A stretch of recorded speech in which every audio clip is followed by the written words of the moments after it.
नमस्कार प्रिय विद्यार्थियों, वीके नॉलेज इलेक्ट्रिकल में आप सभी का स्वागत। आईटीआई सेकेंड ईयर के आपके एग्ज़ाम होने हैं। सीबीटी 7 अगस्त 2024 से स्टार्ट हो जाएंगे, 27 अगस्त तक चलेंगे। इलेक्ट्रीशियन वाले बच्चों के लिए डे बाय डे हम आपको क्लासेज प्रोवाइड करवा रहे हैं और माय डियर ये आज की हमारी क्लास नंबर 13 है। इससे पहले 12 क्लासेज हम आपको दे चुके हैं। यदि आप इसी क्लास से हमारे साथ जुड़े हैं तो मैं निवेदन करना चाहूँगा कि समय निकालकर उन 12 प्रीवियस क्लासेज को भी आप ज़रूर देखें। आईटीआई एग्ज़ाम 2024 नाम से चैनल पर प्लेलिस्ट बनी हुई है, उसमें ये क्लासेज अटेंड करें। क्यों अटेंड करें? क्योंकि हम वर्ष 2021, 22, 23 पिछले 3 सालों से लगातार आपके सीबीटी एग्ज़ाम को फॉलो कर रहे हैं। हम इन क्लासेज के माध्यम से आपको वो क्वेश्चन बताएंगे जो 100% आपके पेपरों में होंगे। अगर आपको 100% नंबर लाने हैं, यानी थ्योरी के 38 में से 38 क्वेश्चन आपको सही करने हैं, तो हमारी ये सारी क्लासेज देख लेना। विश्वास दिलाते हैं ऐसे ही क्वेश्चन आएंगे, बिल्कुल एक भी क्वेश्चन बाहर नहीं जाएगा। जिस दिन सीबीटी एग्ज़ाम देने बैठोगे ना, एक एक क्वेश्चन को याद करोगे कि यस ये मैंने क्लास में पढ़ा था, यस ये मैंने क्लास में पढ़ा था। बस पैसेंस रखिए और सीक्वेंसली सारी क्लासेज को देखिए। चैनल सब्सक्राइब कर लो अगर आपने नहीं किया हुआ है तो, और इस वीडियो को अभी तक लाइक नहीं किया तो लाइक कर दो। चैनल सब्सक्राइब इसलिए कर लो क्योंकि अभी आपको कुछ टॉपिक वाइज क्लासेज दे रहे हैं। एग्ज़ाम नज़दीक आते ही वो क्वेश्चंस की क्लासेज देंगे जो मोस्ट रिपीटिव है, यानी सबसे ज़्यादा बार रिपीट हुए, हर दिन हर शिफ्ट में आते थे। और साथ में आपको ओरिजिनल पेपरों के 75 क्वेश्चंस का सेट जो बच्चों के आंसर की होती है वो हमारे पास है, वो आपको हल करवाएंगे। ठीक है ना। डिस्क्रिप्शन में लिंक दिया गया है, हमारा टेलीग्राम जरूर ज्वाइन कर लेना। छोटी छोटी न्यूज़ और अपडेट जब भी आती है तो हम टेलीग्राम पर ही आपको प्रोवाइड करवाते हैं। साथ ही डिस्क्रिप्शन में लिंक दिया गया है, हमारा ऐप डाउनलोड कर लीजिएगा। ऐप में हम आपको ITI के फ्री टेस्ट प्रोवाइड करवाते हैं, तो ITI सेकेंड ईयर के फ्री टेस्ट आप अटेंड कर सकेंगे। साथ ही आप चाहे तो पेड टेस्ट सीरीज़ भी ज्वाइन कर सकते हैं, जिसमें employability skill, workshop calculation, engineering drawing, electrician theory, model test, सब तरह के टेस्ट सेट आपको मिलेंगे, तो उसको भी आप ज्वाइन कर सकते हैं। नहीं तो फ्री वाले टेस्ट अटेंड करो, डिस्क्रिप्शन में लिंक है वीडियो के, तो ऐप डाउनलोड कर लो। आइए शुरू करते हैं आज के प्रश्नों से। इंट्रोडक्शन इतना काफ़ी है मुझे लगता है।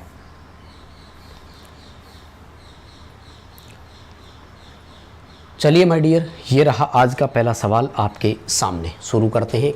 अल्टरनेटर के क्वेश्चन है, बहुत ही शानदार है और टॉप लेवल के क्वेश्चन है। डिटेल से कारण सहित आपको समझाएंगे, कोई इश्यू नहीं आएगा। अल्टरनेटर में EMF प्रति फेज की गणना करने के लिए कौन से सूत्र का उपयोग करते हैं? देखो, प्रति फेज EMF जब हम ज्ञात करते हैं ना, तो अल्टरनेटर के लिए एक समीकरण होती है 4.44 ठीक है ना। हालांकि थोड़ा सा अधूरा है, इसमें 2 कारकों को और भी जोड़ लेते हैं, KP KD को। KP का मतलब है पिच फैक्टर, KD का मतलब है डिस्ट्रीब्यूशन फैक्टर। पिच का मतलब होता है अल्टरनेटर में वाइंडिंग कैसे करी, क्योंकि अल्टरनेटर में वाइंडिंग 2 तरह की होती है, लॉन्ग पिच और शॉर्ट पिच, या लॉन्ग कॉर्ड और शॉर्ट कॉर्ड। और D का मतलब होता है डिस्ट्रीब्यूटेड, यानी वाइंडिंग डिस्ट्रीब्यूशन कैसे भी थी, अनबैलेंस तो नहीं हो गई थी, तो वो भी हम गणनाओं में शामिल करते हैं। फाई का मतलब होता है फ्लक्स, F का मतलब है फ्रीक्वेंसी और T का मतलब है टर्न, यानी जो चालक होते हैं उसमें टर्न कितने हैं। ठीक है ना। तो ये आपका यहाँ पर ऑप्शन सही रहेगा। देखो 2.225F तो ठीक है, लेकिन T की जगह अगर Z होता ना तब वो सही होता। ठीक है, तो अभी के लिए आपका D उत्तर सही है। क्वेश्चन पढ़ लो सीधा। आपको क्वेश्चन अगर CBT एग्ज़ाम में आपके देखने को मिल जाए तो फिर आप इसका आंसर कर देना। वैसे ITI में तो सीधा ही आएगा, कोई दिक्कत नहीं है। कंपटीशन एग्ज़ाम में थोड़ा बहुत चेंज वो कर देते हैं। ठीक है ना। अगले सवाल पर चलते हैं। अल्टरनेटर में प्रेरित EMF की दिशा खोजने के लिए किस नियम का उपयोग करते हैं? कुछ कॉमन बातें बताता हूँ, ध्यान से सुनिएगा। अल्टरनेटर को AC जनरेटर और सिंक्रोनस जनरेटर नाम से भी जाना जाता है।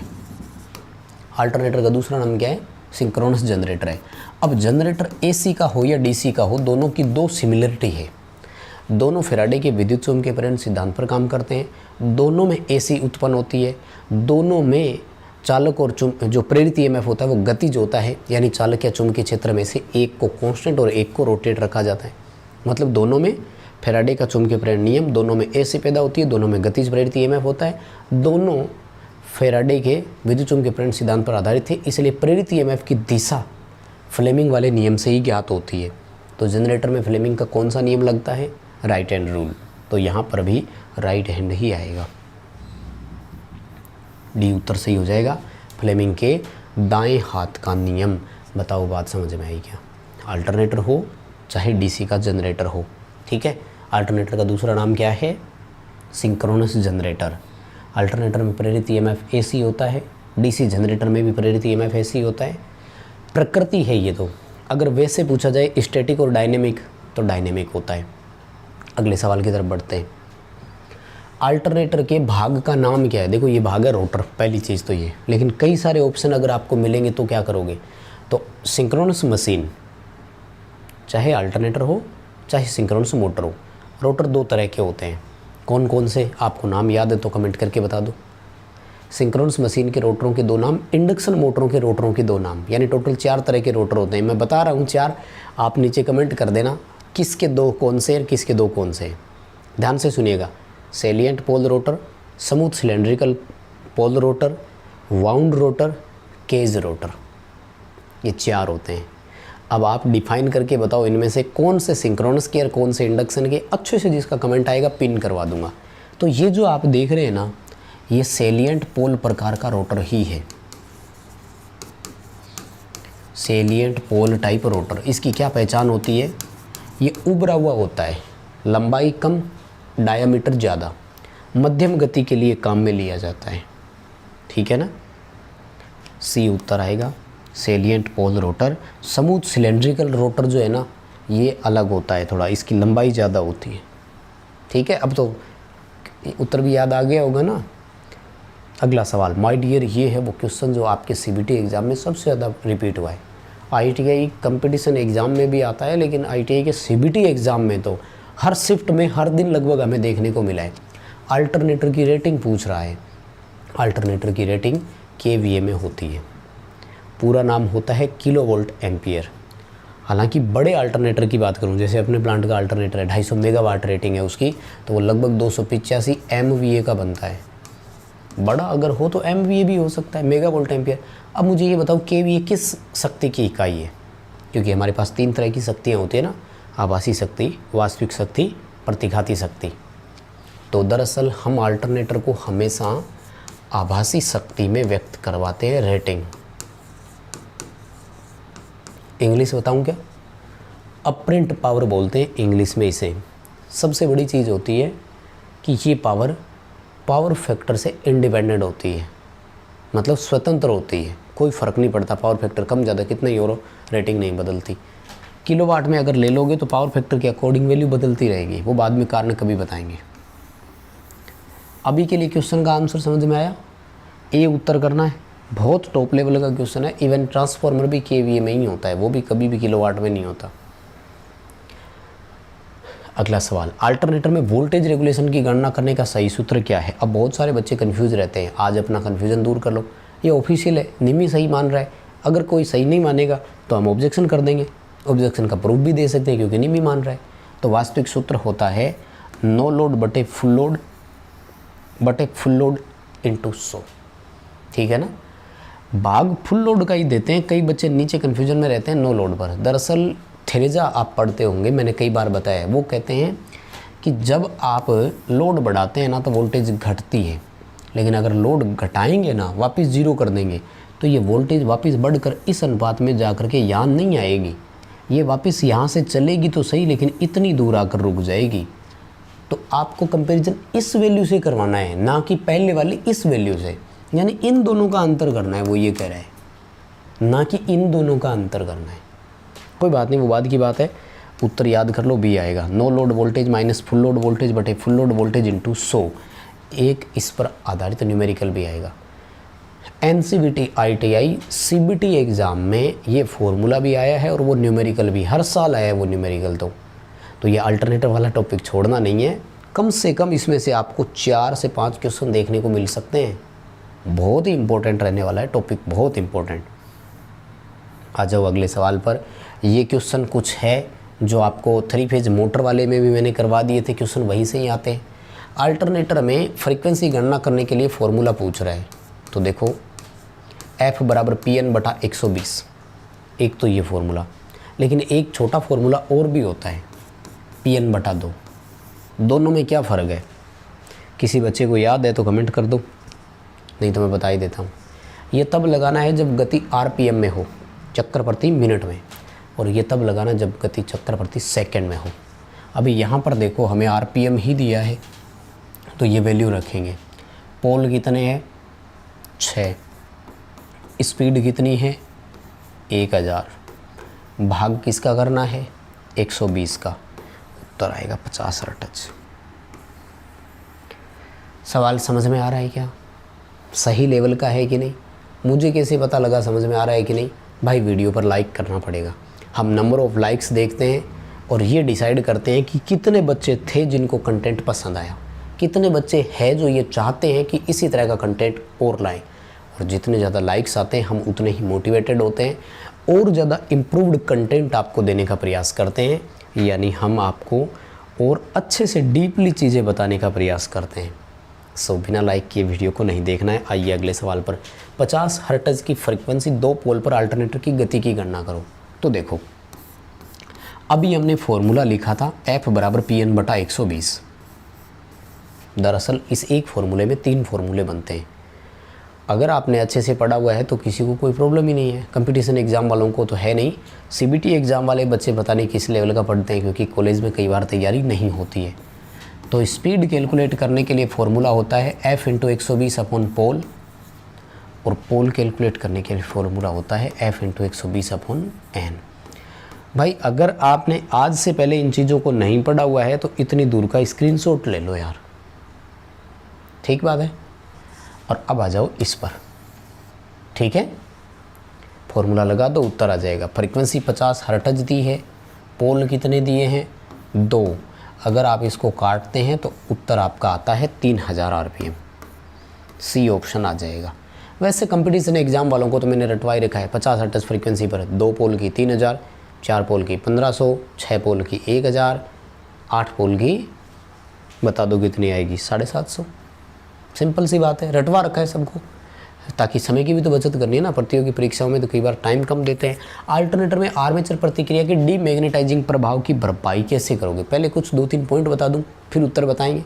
सबसे पहला, अल्टरनेटर में आर्मेचर प्रतिक्रिया लोड के पावर फैक्टर पर निर्भर करती है, ये ध्यान रखना। पहला पॉइंट क्यों जोर दे रहा हूँ, इसलिए क्योंकि आप डीसी जनरेटर की आर्मेचर रिएक्शन पढ़ कर आए होंगे। डीसी जनरेटर में आर्मेचर रिएक्शन फील्ड की एक्साइटेशन पर डिपेंड करती है, एक्साइटेशन से पहले कैसा, एक्साइटेशन के बाद में कैसा, लेकिन यहाँ पर लोड के पावर फैक्टर पर। अब एसी में पावर फैक्टर होता है 3 तरह का, इकाई, लैगिंग, लीडिंग, तो यहाँ आर्मेचर रिएक्शन भी 3 प्रकार की होती है। डीसी में 2 ही, फील्ड एक्साइटेशन से पहले और फील्ड एक्साइटेशन के बाद, और यहाँ पर 3 तरह के पावर फैक्टर तो थे तीनों। नाम क्या है तीनों के, एक को बोलते हैं चुंबकन, इंग्लिश में बोलते हैं मैग्नेटाइजिंग, दूसरे को बोलते हैं विचुंबकन, इंग्लिश में बोलते हैं डीमैग्नेटाइजिंग, तीसरे को बोलते हैं विरूपण या विकृत या क्रॉस चुंबकन। एक ही बात है, हल्का बोलो तो प्रतिचुंबकन बोल दो, ठीक है ना। ये 3 नाम होते हैं, ये नीचे वाले तो पर्यायवाची है। चुंबकन, विचुंबकन और प्रतिचुंबकन 3 तरह के होते हैं। चुंबकन होता है लीडिंग पावर फैक्टर पर, विचुंबकन होता है लैगिंग पर, और ये होता है इकाई पावर फैक्टर पर। अब बात ये आती है कि वो कह रहा है कि आपके पास डीमैग्नेटाइजिंग है, यानी विचुंबकन प्रभाव है। तो विचुंबकन प्रभाव में क्या होता है कि फ्लक्स घटता है, तो फ्लक्स की भरपाई कर दो। फ्लक्स की भरपाई कैसे करो, फील्ड वाइंडिंग में एम्पीयर टर्न बढ़ा दो। अब टर्न तो बढ़ा नहीं सकते, धारा का मान बढ़ा दो, ठीक है, तो एक्साइटेशन करंट बढ़ा देंगे। कहाँ पर है ऑप्शन बताओ। टर्न तो निर्माण के बाद बढ़ा नहीं सकते ना, अभी फील्ड अल्टरनेटर की है वो तो फिक्स हो गई, अब अपने हाथ में थोड़ी 100 टर्न लगा दिया, मान लो चारों पोलों पर 100 टर्न, अब थोड़ी बदल सकते हैं। ये रहा सी उत्तर, इंक्रीजिंग फील्ड एक्साइटेशन करंट, धारा के उत्तेजन धारा में वृद्धि कर देंगे। उत्तेजन धारा में कमी कब करेंगे, जब चुंबकन प्रभाव को समाप्त करना हो, लीडिंग पावर फैक्टर वाले को समाप्त करना हो, ठीक है। अगला सवाल, सिंक्रोस्कोप का उद्देश्य क्या है। 2 फेज की इसमें मोटर होती है, यह हमें ये बताता है। सिंक्रोनिजन में काम में लेते हैं 2 अल्टरनेटर के पैरेलल में, तो ये हमें बताएगा कि आप सिंक्रोस्कोप दोनों की अल्टरनेटरों की फ्रीक्वेंसी बराबर है कि नहीं है। ध्यान रखना, सिंक्रोस्कोप केवल फ्रीक्वेंसी का संकेत ही देता है। 2 अल्टरनेटर को समांतर में जोड़ने के लिए 3 शर्तें होती है ना, कौन कौन सी ये 3 शर्तें कमेंट करके बता दो फटाफट से, ताकि मैं देख भी लूँ किस किस का उत्तर आ रहा है और किस किस का सही आ रहा है। वीडियो को अभी तक जिस बच्चे ने लाइक नहीं किया प्लीज़ लाइक कर देना यार। डिस्क्रिप्शन में लिंक है, टेलीग्राम ज़रूर ज्वाइन कर लेना, सूचनाओं के साथ अपडेट रहना है तो, और एप्लीकेशन डाउनलोड कर लो, फ्री टेस्ट अवेलेबल है। ये 3 काम तो करने ही है। शर्तें होती है 3, टर्मिनल वोल्टेज बराबर, फेज क्रम बराबर, यानी RYB है तो RYB और RBY है तो RBY, और फ्रिक्वेंसी समान। अब सिंक्रोस्कोप में दरअसल क्या होता है, गति के अकॉर्डिंग वो चीज़ दिखाता है, तो वो केवल फ्रिक्वेंसी को ही बता सकता है। तो ये 2 कारक पहले से उसमें ज्ञात होता है हमें, और जैसे ही आता है तो वो स्थिर शून्य पर आ जाता है, बीच में होता है वो, इधर होता है स्लो, इधर होता है फास्ट। तो ये कम फ्रिक्वेंसी को, ये अधिक फ्रिक्वेंसी को संकेत करता है। डी उत्तर आएगा, indicate the correct instant for paralleling. समांतर में जॉइंट के लिए तुरंत संकेत कर देगा कि यह सब कुछ ओके है, सिंक्रोनिज्म वाला बटन दबा दो, आइसोलेटर दबा दो। अपने प्लांट में अल्टरनेटर को करते हैं ना, 1 यूनिट पहले से चल रही हो, दूसरे अल्टरनेटर को और चलाना हो तो सिंक्रोस्कोप का इस्तेमाल हो रहा है ना। यहाँ तो इनबिल्ट होता है, लगा ही रहता है वहाँ पर। देखो अगला सवाल, अल्टरनेटर के रोटर को डीसी प्रदान करने वाले उपकरण को बोलते क्या है। देखो डीसी देना, एक चीज़ याद रखना, अल्टरनेटर की कोई ज़रूरी नहीं है, हर कहीं पर भी हो। डीसी मशीन को चुंबकीय क्षेत्र बनाने के लिए हम किसी वाइंडिंग को जब देते हैं तो उसे फील्ड बोलते हैं। फील्ड वाइंडिंग को डीसी सप्लाई देने को हिंदी में तो बोलते हैं उत्तेजन, और इंग्लिश में बोलते हैं एक्साइटेशन, यानी फील्ड की एक्साइटेशन बोलते हैं, और ऐसा करने वाले को एक्साइटर बोला जाता है। पेपरों में सवाल आता है एक्साइटर क्या है, तो रोटर को उत्तेजित करने वाला या फिर रोटर को डीसी देने वाला, ऐसे याद रख लो, ठीक है ना। वास्तव में शंट जनरेटर के रूप में होता है ये। क्या काम होता है इसका, फील्ड को डीसी देना ताकि वो फ्लक्स बना सके, ताकि चालक उस फ्लक्स को काट सके और ईएमएफ पैदा कर सके। अल्टरनेटर में डैम्पर वाइंडिंग का उद्देश्य क्या है। सिंक्रोनस मोटर में तो 2 काम होते हैं, पिछली क्लास में बता चुका हूँ, शायद आपने पढ़ा हो तो। अल्टरनेटर में केवल एक ही काम होता है, हंटिंग समाप्त करना। हंटिंग क्या है, हंटिंग होता है जब लोड में परिवर्तन आता है, यानी वेरिएशन आता है, तो लोड में परिवर्तन के कारण रोटर की गति में वेरिएशन आता है, जिसे हम विचलन बोलते हैं। और उस गति के कारण रोटर क्या है कि दोलन करने लगता है, दोलन करने को बोलते हैं हंट करना। इसमें नहीं होता, अपने प्लांट में फीडर की मोटरें लगी हुई है जो मिल में कोयला फीड करती है, उन मोटरों में भी जब चोकिंग आ जाती है ना, तो वो भी स्पीड कम ज़्यादा, मतलब चलते ही 1500 आरपीएम पर, चलते ही 250 आरपीएम पर आ जाती है, तो उसको भी यही बोलते हैं कि मोटर हंट कर रही है। हंटिंग शब्द बोलते हैं इसे, और इस हंटिंग प्रभाव को समाप्त करने के लिए डैम्पर वाइंडिंग लगाते हैं। पूरी चर्चा करेंगे कभी, पॉइंट टू पॉइंट क्लास की ज़रूरत पड़ेगी तो, ठीक है। अगला सवाल देखो, अल्टरनेटर के समांतर संचालन से पहले किस स्थिति को संतुष्ट किया जाना है। 3 स्थितियों को संतुष्ट करना है, मैं तो बता ही चुका हूँ। अब इस भाई साहब ने कोई एक पूछी होगी, आप बता दो अपने हिसाब से, ये लो, मैंने तो आपको तीनों बता दिए ना। क्या क्या था, रेटिंग सेम ज़रूरी नहीं है, फेज क्रम सेम होना चाहिए, सही है, इम्पीडेंस सेम होना ज़रूरी नहीं है, इम्पीडेंस रोटर स्टेटर का सेम ज़रूरी है, ये ठीक है। अगर एक में RYB है तो दूसरे में भी RYB ही होना चाहिए। और 2 शर्तें कौन कौन सी है वो आपको और बता देना, अभी पिछले क्वेश्चन में बता कर आया हूँ, है ना। देखो मेरी तरफ से तो कोशिश है, कुछ भी चीज़ नहीं छोड़ूंगा, एक एक पॉइंट बताऊंगा। ये क्वेश्चन तो वापस आ गया, 4 पोल 50 हर्ट्ज पर गति पूछ रहा है, पहले 2 पोल पर पूछ रहा था, नहीं बताएंगे आप, कमेंट करना इसका कितना आएगा। आंकड़े बदल दिया, तरीका थोड़ी बदला है, फॉर्मूला तो वही रहेगा। अगला सवाल, यदि भार बढ़ता है तो अल्टरनेटर में टर्मिनल वोल्टेज कम क्यों हो जाती है। देखो वैसे तो अल्टरनेटर में टर्मिनल वोल्टेज घटने के 4 कारण होते हैं, armature resistance, armature reaction, load का पावर फैक्टर, और कौन सा रह गया, हाँ लीकेज रिएक्टेंस। अब यहाँ पर अगर ऑप्शंस की बात करेंगे ना, तो वो कह रहे हैं लोड बढ़ने पर। देखो लोड बढ़ने से लोड करंट बढ़ता है, लोड करंट बढ़ना मतलब आर्मेचर करंट बढ़ना। IaRa को हम क्या बोलते हैं, ड्रॉप, और ये ड्रॉप हमेशा सीधा करंट पर डिपेंडेड होता है। लोड बढ़ने से करंट बढ़ेगा, करंट बढ़ा तो ड्रॉप बढ़ा, मतलब आर्मेचर रेजिस्टेंस के कारण ड्रॉप हो रहा था। अब अगर लोड बढ़ेगा तो वो और ड्रॉप कराता जाएगा, वोल्टेज घटती जाएगी। क्या उत्तर करोगे, D. Are you satisfied with the answer? किसी को कोई समस्या नहीं होनी चाहिए, सही चल रहा है सब कुछ ना। देखो अगला सवाल, एसी जनरेटर में डैम्पर वाइंडिंग क्यों करते हैं? क्वेश्चन वापस आ गया भैया। हंटिंग को रोकता है और हंटिंग के प्रभाव को रोकता है। दो ऑप्शन एक साथ कैसे? अच्छा हंटिंग नहीं है, सॉरी हीटिंग है, सॉरी तो फिर तो डी ऑप्शन के साथ ही जाएंगे, राइट। कोई बात नहीं, आप अच्छे से देख लो, क्वेश्चन पहले भी आया हुआ है तो रिपीट ही हो रहा है ये तो। यस, इसमें अल्टरनेटर का प्रकार क्या है, ये सवाल आपसे पूछा गया। ये बड़ा अच्छा क्वेश्चन है भाई। डायग्राम वाले जितने भी क्वेश्चन हम क्लासों में करवाएंगे एक भी नहीं छोड़ना है, बहुत डायग्राम देता है निमी आपको। तो इस अल्टरनेटर को ना ब्रुशलेस अल्टरनेटर बोलते हैं। ब्रुशलेस डीसी मोटरें भी होती है, ये ब्रुशलेस अल्टरनेटर है। दरअसल इसमें जो एक्साइटर होता है ना वो रोटर के साथ ही जुड़ा होता है। तो जिस तरह से रोटर घूमता है उसी तरह से एक्साइटर भी घूमता रहता है, ताकि आपको डीसी देने के लिए 2 स्लिप रिंग नहीं लगानी पड़ेगी। लगाते हैं ना हम जनरली, स्लिप रिंग लगाएंगे तो ब्रूस भी लगाने पड़ेंगे। तो अब हमने क्या किया कि इन दोनों को, ये बड़े जनरेटरों में ऐसे ही होता है अपने, इसमें जितने भी विद्युत उत्पादन निगम के पावर प्लांट होते हैं इनमें भी ब्रशलेस एक्साइटर ही है, ठीक है ना। बढ़िया क्वेश्चन है ये वाला, आ जाएगा। 2 पोल 50 हर्ट्ज अल्टरनेटर की गति आरपीएस में गणना करो। अब देखो पहले पूछा था आरपीएम में, तो 2 पोल 50 हर्ट्ज की आरपीएम तो आती है 3000, लेकिन आपसे वैसे पूछा है ना तो मैंने बताया था ना क्या करना है, स्पीड ज्ञात करने के लिए f इंटू 120 बटा पोल कर रहे थे, उसकी जगह f इंटू 2 करना है बस, तो 25 आरपीएस उत्तर आ जाएगा, 50 आरपीएस उत्तर आ जाएगा। कितना आएगा? 50 आरपीएस, यानी 50 चक्कर प्रति सेकंड है, 1 सेकंड में दे रहे हैं। आरपीएम में अगर कन्वर्ट करना हो तो 1 मिनट में 60 सेकंड होते हैं, 3000 आरपीएम हो गया। तो 2 पोल 50 हर्ट्ज की आरपीएम कितनी आती है? 3000।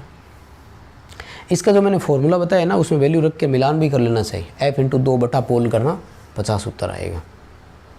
अगला सवाल, घूर्णन क्षेत्र प्रकार के अल्टरनेटर का उपयोग करने का फ़ायदा क्या है? देखो मैंने अभी बताया गतिज प्रेरित ईएमएफ होता है अल्टरनेटरों में, डीसी मशीनों में। इनमें ये होता है कि चालक और चुंबकीय क्षेत्र दोनों में से एक को कांस्टेंट रखना है और दूसरे को घुमाना है। तो बड़े अल्टरनेटर जितने भी होते हैं उसमें स्टेटर को यानी आर्मेचर चालक को स्थिर रखते हैं, रोटर को घुमाते हैं, रोटर डीसी देता है। फ़ायदा क्या है? डीसी देने के लिए प्लस और माइनस 2 तारें होती है, तो आपको 2 ही स्लिप रिंग की जरूरत पड़ेगी, चाहे अल्टरनेटर 3 फेज का हो, स्टार में जुड़ा हुआ हो, डेल्टा में जुड़ा हुआ हो, कोई फ़र्क नहीं पड़ता। तो सबसे बड़ा ऑप्शन भी यही करेंगे। ये रहा उत्तर आपका, केवल 2 स्लिप रिंग की आवश्यकता होगी, चाहे फेज की संख्या कितनी भी क्यों ना हो, इवन कनेक्शन भी कैसा भी क्यों ना हो, स्टार हो या डेल्टा। अच्छा क्वेश्चन है, कवर अप कर लेना इसे और बहुत बढ़िया तरीके से पढ़ लेना, मुझे लगता है सही तरीके से कवर हो जाएगा। चलो अगले सवाल की तरफ देखो। देखो क्वेश्चन क्या पूछ रहा है आपसे, अल्टरनेटर में अगर फील्ड उत्तेजन धारा को बढ़ाएंगे तो क्या प्रभाव पड़ेगा? एक ही क्वेश्चन में एक क्वेश्चन का आंसर छिपा दिया, लेकिन वो आना चाहिए था आपको, मतलब एक ही पेपर में। अभी पीछे आपने क्वेश्चन पढ़ा था कि डीमैग्नेटाइजिंग प्रभाव के निवारण के लिए क्या करेंगे, उत्तर क्या किया था? फील्ड एक्साइटेशन करंट को इंक्रीज़ करेंगे। यहाँ कह रहा है कि फील्ड एक्साइटेशन करंट इंक्रीज़ करोगे तो क्या होगा? तो क्या होगा यहाँ पर? डीमैग्नेटाइज जो है वो प्रभाव जो है वो निरस्त हो जाएगा, ख़त्म हो जाएगा। बात समझ में आ गई? चलो अगले सवाल की तरफ बढ़ते हैं। देखो नेक्स्ट क्वेश्चन की तरफ बढ़ेंगे और अगला सवाल ये बड़ा इंपॉर्टेंट है यार। ये क्वेश्चन ना मुझे कंपटीशन एग्ज़ाम के हिसाब से बहुत अच्छा लगता है और बहुत पसंद आता है। क्या पूछ रहा है क्वेश्चन आपसे? अल्टरनेटर में 30 डिग्री का कोण है, अल्फ़ा हमें निकाल कर ही दे दिया है। वैसे अगर आप कंपटीशन एग्ज़ाम की तैयारी कर रहे हो ना तो अल्टरनेटर की वाइंडिंग कैलकुलेशन में अल्फ़ा बीटा का तो पूरा ध्यान रखना, बहुत क्वेश्चन आते हैं। इसे तो स्लॉट एंगल बोलते हैं, टोटल डिग्री के हिसाब से स्लॉट की संख्या का भाग दे दो।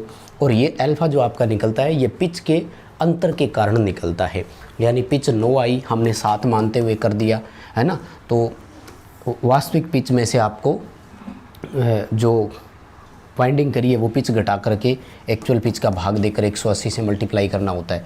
हालांकि हमें करना नहीं है क्योंकि हमें ये इन्होंने निकाल कर दे दिया। सवाल पूछ रहा है कि पिच फैक्टर की वैल्यू बताओ। दरअसल पिच फैक्टर में ही हमें इसकी ज़रूरत पड़ती है और कोस अल्फ़ा बटे 2 करना होता है। क्या करना है? कोस अल्फ़ा बटे 2। अल्फ़ा कितना है? 30 डिग्री। 30 में 2 का भाग दे दिया, यानी आपको कोस 15 डिग्री का मान निकालना है my dear. Very very most important question की श्रेणी में मैं इसे रखता हूँ। क्वेश्चन का कैलकुलेशन करके मिलान करना, उत्तर आएगा बी 0.965। और बता दूं मैं आपको, कंपटीशन एग्जाम में ये क्वेश्चन एग्जैक्ट आया हुआ है, ऐसा का ऐसा ही। अब 0.99 सब का आ रहा है, बताओ सेकंड डिजिट तक आपको उत्तर मिलान करना पड़ेगा, जो कि पॉसिबल नहीं है। इसलिए कोस की इन वैल्यूज़ को थोड़ा सा याद कर लो, काम बहुत आएगा। पिच फैक्टर का क्वेश्चन 100% एग्ज़ाम में आता है। आपके पेपर में सीधा क्वेश्चन मिलेगा तो आपको ज़्यादा कैलकुलेशन करने की ज़रूरत नहीं है, ठीक है। आप तो याद रख लो, आपके सीबीटी एग्ज़ाम में सीधा सीधा आपको देखने को मिले तो उसका उत्तर कर देना। लेकिन अगर कंपटीशन एग्ज़ाम के हिसाब से देख रहे हो ना, तो बहुत इंपॉर्टेंट है, पिच फैक्टर की वैल्यू निकालना सीख लो, बहुत काम आएगा। हालांकि हमने कंपटीशन एग्ज़ाम के हिसाब से जो टॉपिक वाइज आपको क्लासेस दी है उसमें ये करवाए बहुत है मैंने, तो उनको ज़रूर आप क्लास देखिएगा। अगला सवाल देखो, अल्टरनेटर में हंटिंग का कारण क्या है। देखो सबसे पहले अभी जो क्वेश्चन आ रहे थे वो आ रहे थे हंटिंग का निवारण क्या है, और हंटिंग है क्या ये भी मैंने आपको बताया था। दरअसल भार में जब परिवर्तन होता है ना, due to continuous fluctuation in load, load में निरंतर उतार चढ़ाव आते हैं, फ्लक्चुएशन बोलते हैं इसे, इस वजह से हंटिंग आती है। हंटिंग क्या था, रोटर की गति में परिवर्तन आना, और रोटर गति में परिवर्तन के कारण रोटरों में दोलन उत्पन्न होता है, ऑसिलेशन पैदा होती है। इस ऑसिलेशन को ही हंटिंग नाम दिया गया है।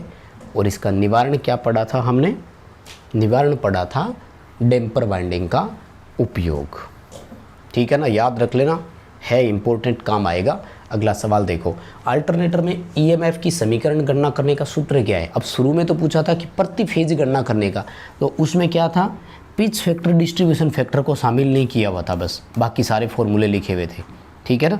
तो फॉर्मूला क्या होता है, 4.44 FT KP KD आ जाएगा, ठीक है। तो इसमें ए और सी में थोड़ा डिफरेंस लग रहा है ना, 5 FT KP KD है तो सी उत्तर आएगा, क्योंकि इसमें फ्रीक्वेंसी नहीं दी गई है और कोई ऑप्शन नहीं है ना। सी ऑप्शन के साथ जाएंगे, 4.44 KP KD या डिस्ट्रीब्यूशन फैक्टर, पिच फैक्टर, कोई बात नहीं, एक ही बात है, फ्रीक्वेंसी, टर्न और फ्लक्स, ठीक है ना। 2.2 वाला चल सकता है, लेकिन उसमें इसने टर्न नहीं लिखा, यहाँ पर जेड लिखना चाहिए था, 5FZ और होता है, जेड उसने दिखाया नहीं था हमें, ठीक है। 2.2 हो तो जेड लिखा हुआ होना चाहिए, 4.4 हो तो टर्न की संख्या होना चाहिए, दोनों में इतना सा ही फर्क है और कोई ज़्यादा अंतर दोनों सवालों में नहीं है। अगला सवाल, दो अल्टरनेटर समांतर संचालन में डार्क लैंप विधि में किस स्थिति में लैंप बुझ जाते हैं। देखो सिंक्रोनाइजेशन ज्ञात करने की लैंप वाली हमारे पास 3 विधियाँ होती है, dark lamp, bright lamp, dark and bright, और चौथा ऑप्शन होता है सिंक्रोस्कोप। सिंक्रोस्कोप तो केवल आपको फ्रीक्वेंसी बराबर होने का बताएगा, और वो बताता है स्पीड के आधार पर। लेकिन जो लैंप वाले मेथड है ना, ये हमें तीनों कंडीशन को बताते हैं, फेज समान हुए कि नहीं, फ्रीक्वेंसी समान हुई कि नहीं, वोल्टेज समान हुई कि नहीं। डार्क लैंप विधि में अगर सारी शर्तें सही है, अगर सभी की सभी शर्तें सही है, तो लैंप आपके डार्क हो जाते हैं। डार्क होने का मतलब है बुझ जाते हैं, ऑफ हो जाते हैं। ब्राइट लैंप विधि में अगर सारी शर्तें सही है तो सारे के सारे लैंप ब्राइट होते हैं, ब्राइट यानी चमकते हैं। और डार्क एंड ब्राइट में क्या होता है, एक सेट तो बुझ जाता है और 2 जलते हुए रहते हैं। तो ये लैंप मेथड का था।